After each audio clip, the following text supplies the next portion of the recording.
It's the Daily Dog. Hey y'all, welcome back to the Daily Doug. Thanks for hanging out with me today. So, on this episode, we're going back in time a little bit, y'all. I have donned my best retro garb. I got my little Irish cap on. I've got my best retro jacket here with the collar and everything.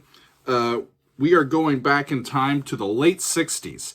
And I have to say, I am intrigued by today's piece.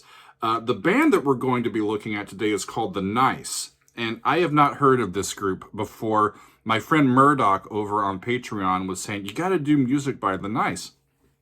And I'm like, who are they? And he said, well, they are Keith Emerson's band right before he formed ELP. And I said, okay, you have my attention. So this band, they were an English prog band in the late 60s. They were originally formed to be a backing band for a soul singer in that era, and they ended up becoming kind of their own combo. They apparently attracted a big following with Keith Emerson's antics on stage and his virtuosity, and their sort of reimaginations of classical pieces and folk and rock pieces as well. And as far as I could tell, they're one of the more pioneering prog bands, and I hadn't heard of them. So the piece that we're going to do today by them is called the Five Bridges Suite. And this suite was commissioned for the Newcastle Arts Festival. It was premiered with the full orchestra and the band on October 10th of 1969. The live recording, the one that's on the full LP that we're going to listen to today, was done a week later in London. The title of the piece, Five Bridges Suite, refers to the city's five bridges spanning the River Tyne. That would be Newcastle. I think they have more bridges now, but it's kind of a time capsule, right? Going back in time. The suite itself is about 18 minutes, so it is just the right length for a Friday listen, and I'm happy to include it today. Speaking of Friday, happy Friday, everybody. You made it to Friday, and that also means I have a cocktail with me. And I have a new one this week that I really kind of like. So we were at the liquor store last weekend, and there a local distillery, a relatively local distillery, was doing some tastings, and I very much liked it. So I am happy to include All Points West. This is a local distillery here in New Jersey, actually out of Newark, and this is a very lovely whiskey. It kind of reminds me of a Highland Scotch a little bit, but I have got a good Doug-sized pour here. So cheers, everybody. You made it to Friday.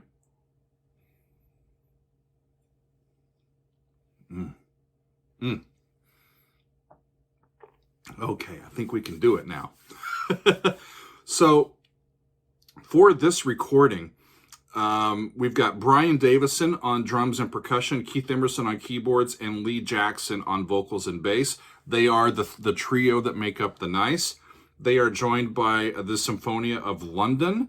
They were conducted by Joseph Eager. And there's some extra brass players, sounds like. They're listed as well. Their names are Joe Harriott, Peter King, Chris Pine, Alan Skidmore, John Warren, and Kenny Wheeler. And as I'm reading in here, it's the very next year that Keith Emerson would leave this band and form ELP with Greg Lake, who at the time was a member of King Crimson. And they joined up with Carl Palmer, who had been playing with a band called Atomic Rooster. Now that's a band I got to get into as well, just by the name. That sounds pretty cool. There are 5 movements in this suite, one for each bridge, and some are listed with orchestra and piano. Some are listed just with like trio without the orchestra. So all combinations are valid, and I am intrigued to hear this piece. So let's take a listen. I think, as I said before, it's divided into 2 halves, so we'll get about halfway through, then have to switch. But it should be a nice listen for us. So let's dive in. This is the Five Bridges Suite by the Nice, recorded live in 1969. Here we go.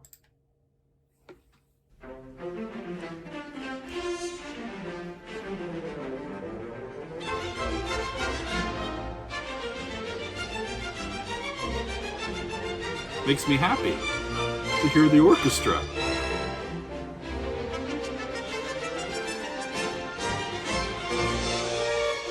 Woo. Horns had an issue there.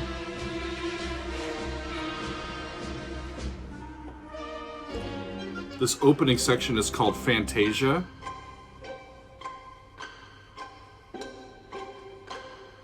Pluck, pluck, pluck, pluck, pluck.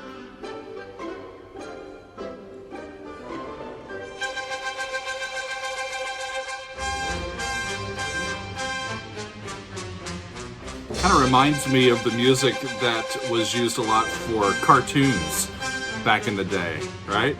A lot of drama and action in this overture. I guess they call it a Fantasia. I think they started in F, but they're not there anymore.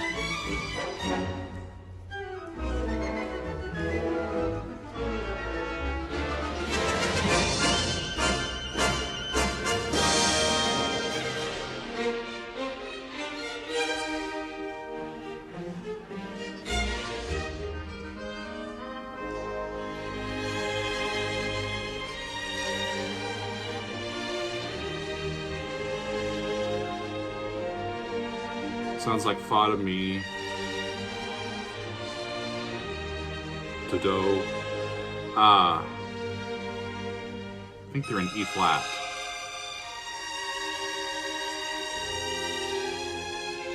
But just a lovely bit of sound.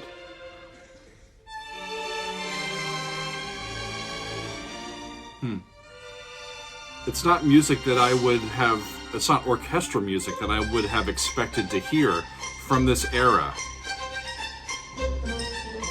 But nevertheless, it makes me happy. They got the full sound, pitch percussion going along in the background.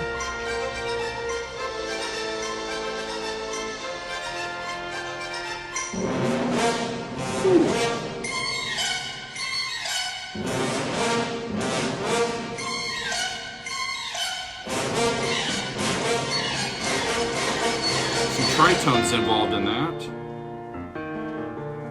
Piano.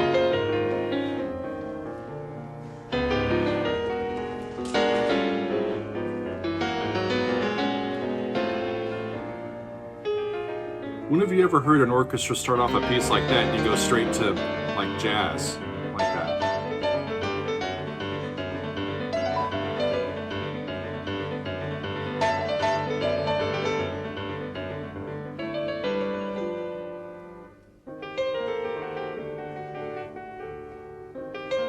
It's like lay to soul.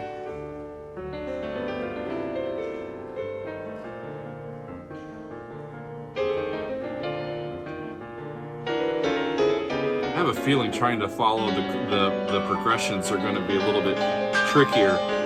Ah! Gershwin! That's a quote from the Rhapsody in Blue. Good on you, Keith.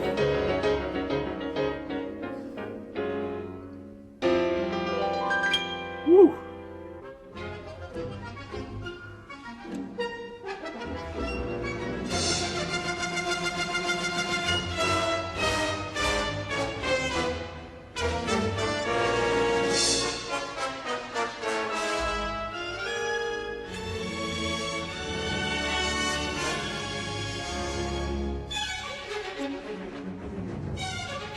Lovely passing of of that melody or that passage from the high instruments to the low instruments.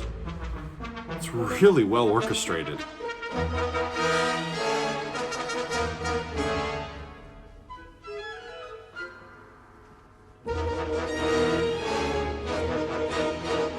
Those chords have diminished fifths in them. Interesting colors.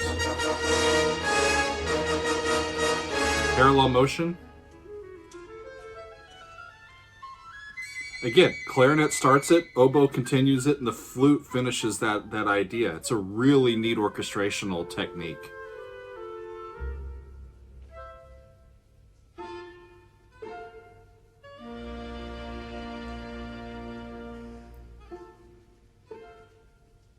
Yeah, I can just picture a cartoon being made to this. Like Tom and Jerry, you know, like tiptoeing, trying to be cheeky.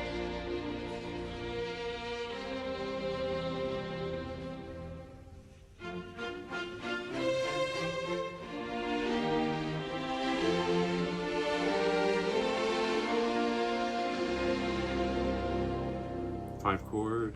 Come on. F, back in F.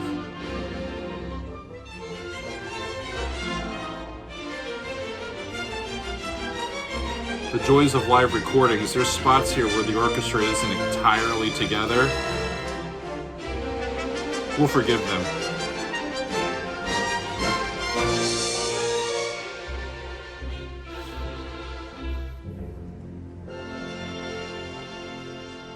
Ends in F.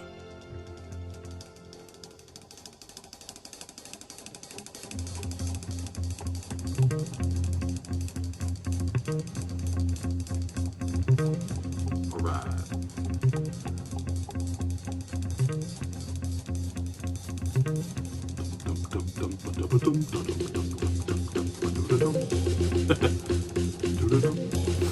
Still an F, but it changes to F minor. So this is the second bridge, which was listed as the trio without the orchestra. Here's Keith on his organ.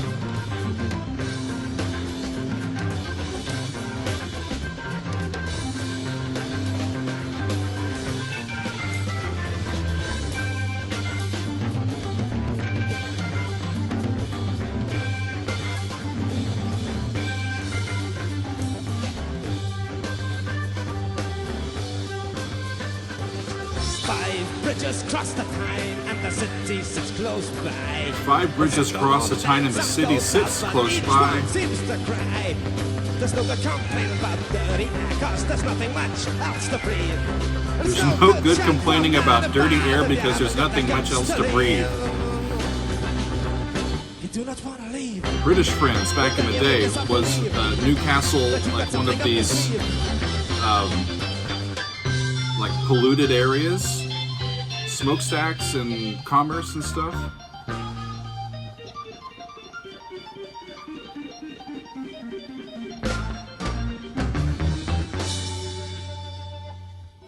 Won't you take a walk with me down to the Gentleman Bean?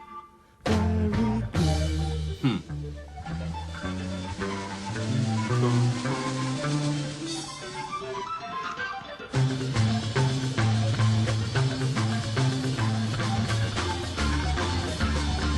Little sequential pattern there. 1, the 2, and the 3.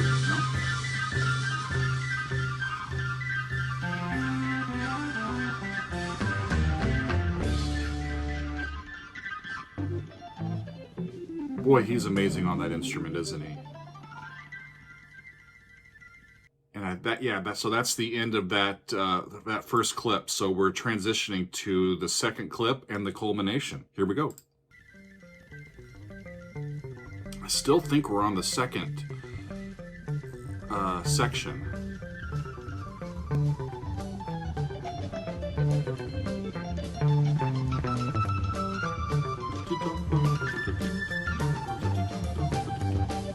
Similar little motive as before, but I think it's up a step from where it was.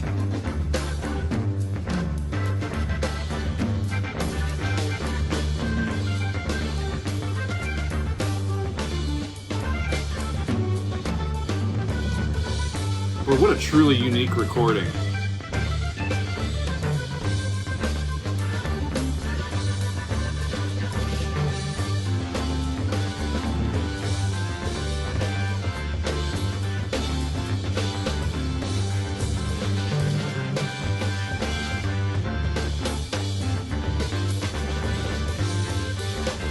started in F, but I'm pretty sure they're just hanging out on G for this extended period of time.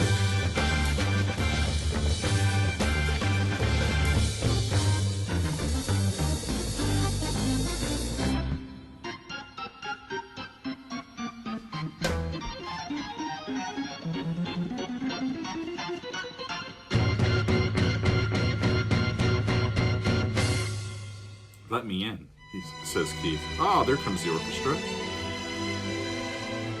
I think when the orchestra comes back in, it's the third section, which is called Chorale.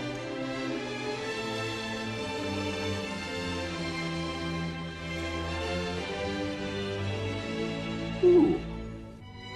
Take me to Northumberland Street, where Northumberland people test their feet. Quite a different vocal color than from the first time we heard him. Afternoon, and no one wants to change this. So in this section, they're talking about sections around town. Northumberland Street, the new town hall, St. James Park, and Gray Street. I think different neighborhoods, maybe? All crimson, green, and blue. As your mother ever noticed, perhaps she will quite soon. Yeah. That's the same cadence as they had previously in this piece. Now it's the Vince Guaraldi trio.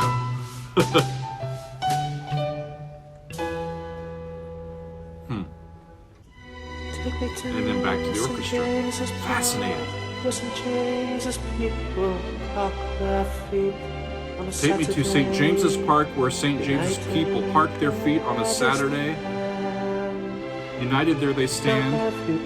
Now everybody's dad is there with a bottle in his hand. Boy, that's a social commentary hidden in there. And again, the same sort of major chord to end that sequence, that section.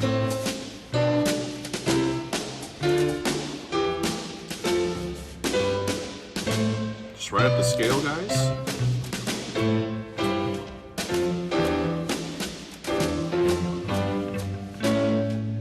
Yeah, there's that same chord.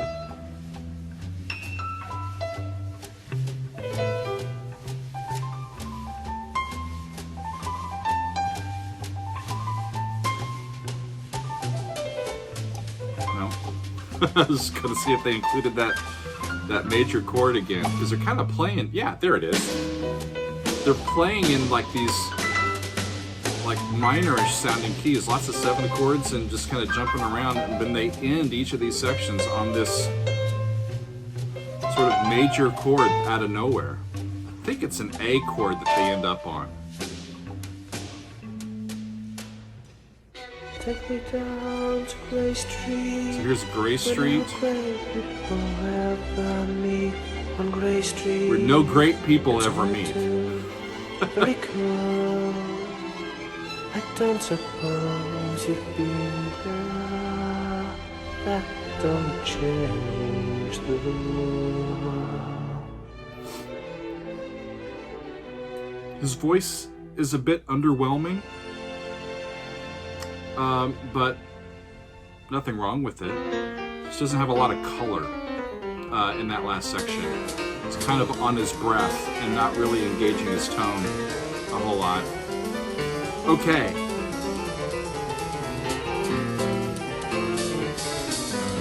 This next section is called the High Level Fugue. It is listed with piano and cymbals.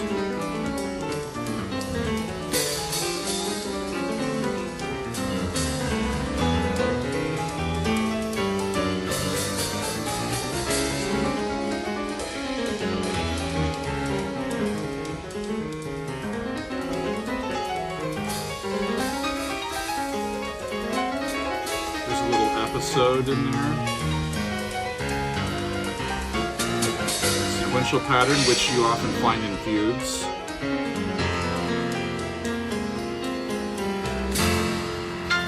Ends in F. Okay, I want to stop for a second. So that was a short, I think, section called the high level fugue. Fugues. I'm sure a lot of us have heard of fugues. Fugues. I didn't realize my collar is all messed up. Alrighty, I've got to fix that. Fugues were and still are sort of the vehicle by which composers prove their creativity, because they're the more one of the more complicated constructs in Western music that we have. Fugal pieces are imitative. What you normally have is a melody that starts, and then that melody gets repeated in another part, normally at a specific interval away from where it starts. Most of the time, you'll go a fifth away, right? So you'll get this exposition, this opening, where each independent line or musical sort of instrument gets its own statement of that theme, and then whatever gets put against it becomes a counter subject to that subject, that main theme. And then once you get through all these different little key areas for that, it's like if a canon grew up and took steroids, you know, and so these pieces become extremely complicated and are quite difficult to figure out how to make work for composers. So when a composer comes up with a very good one, they'll put them in their pieces and say, see, I can follow all the rules and come up with this really intricate puzzle for these pieces. Bach was one of the best at it. In fact, in Bach's lifetime, when sort of the equal temperament approach to tuning gets codified, and we get the 12 equal tones between an octave, we start to get these, okay, now we can play in all these different keys equally, instead of just using just intonation. And Bach came up with these preludes and fugues in each of these keys to show off, not show off really, but it is impressive what is possible in this art form called the fugue. Interesting. I think that the finale is up next. Here we go, y'all.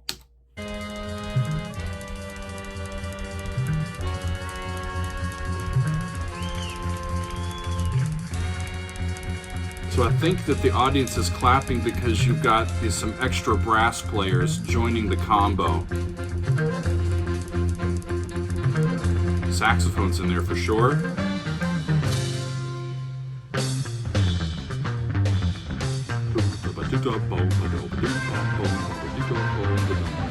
That's a restatement of the second bridge,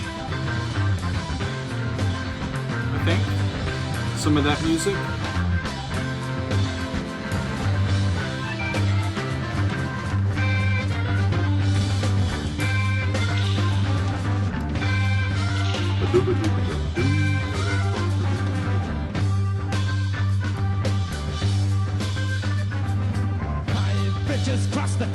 Five bridges cross the Tyne. Yeah, so they're reusing the music and the lyrics from the second part of the suite. And it's no good jump from 9 to 5 if you do not want to leave. You do not want to leave. But when you make yourself believe that you got something up your sleeve, because you do not want to leave. C, F, one chord, chord.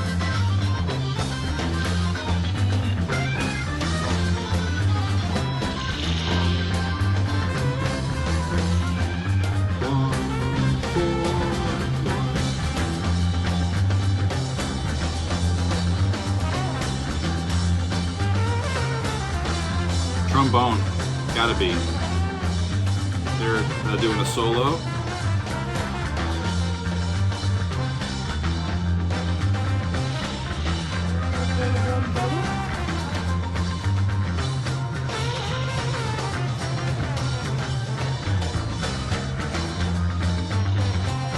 Boy, what a wacky piece.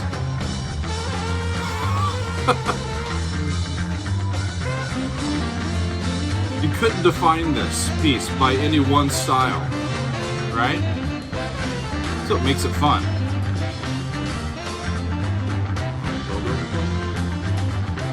Still the 1 chord and the 4 chord.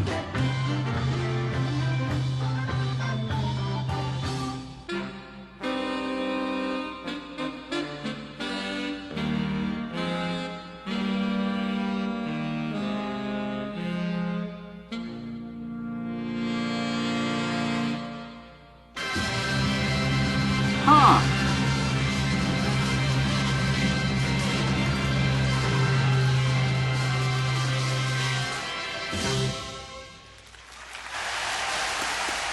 You could end this in C. It was a neat little short coda there at the end, that concluding section. Thank you very much.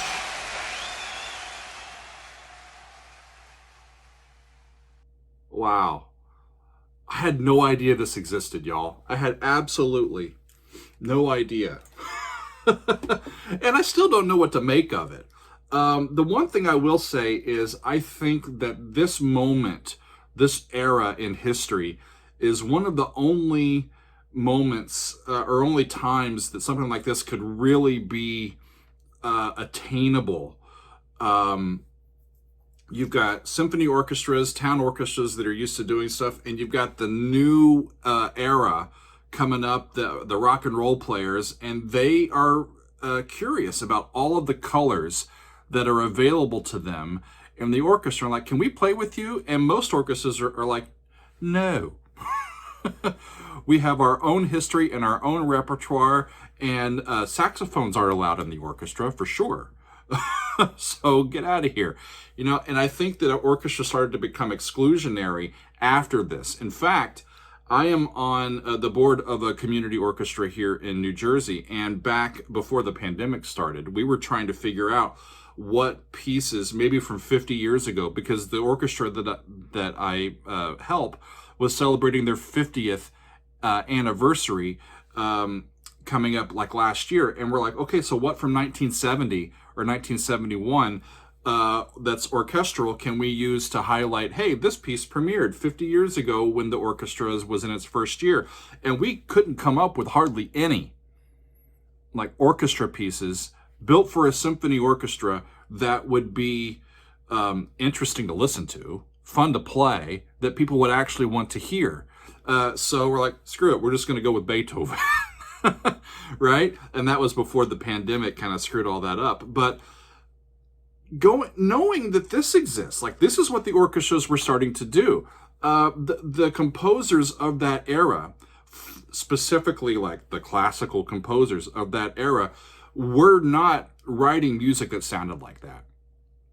It was, it seemed to be all of where the academics were going and where the new sort of sounds were going were more of this music concrete, these combinations of recorded sounds and acoustic sounds, and combining electronics and regular orchestral stuff, but not very melodic, and not using like common practice tonality very often, and that's why there's hardly any real like concert music from that era, from that exact time, other than stuff like this and stuff that was written for movies that continues to be heard and played.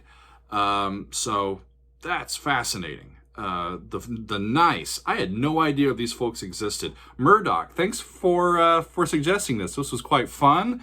And the song is the Five Bridges Suite. I found this on YouTube. I think the entire album is on YouTube as a playlist. They've got some other classical stuff, their takes on it there in that recording.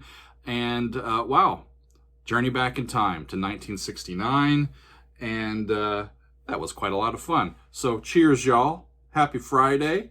I am glad that you have spent your Friday with me, and I hope you have a good weekend. That's it for us today. We will see you next time on another edition of the Daily Doug.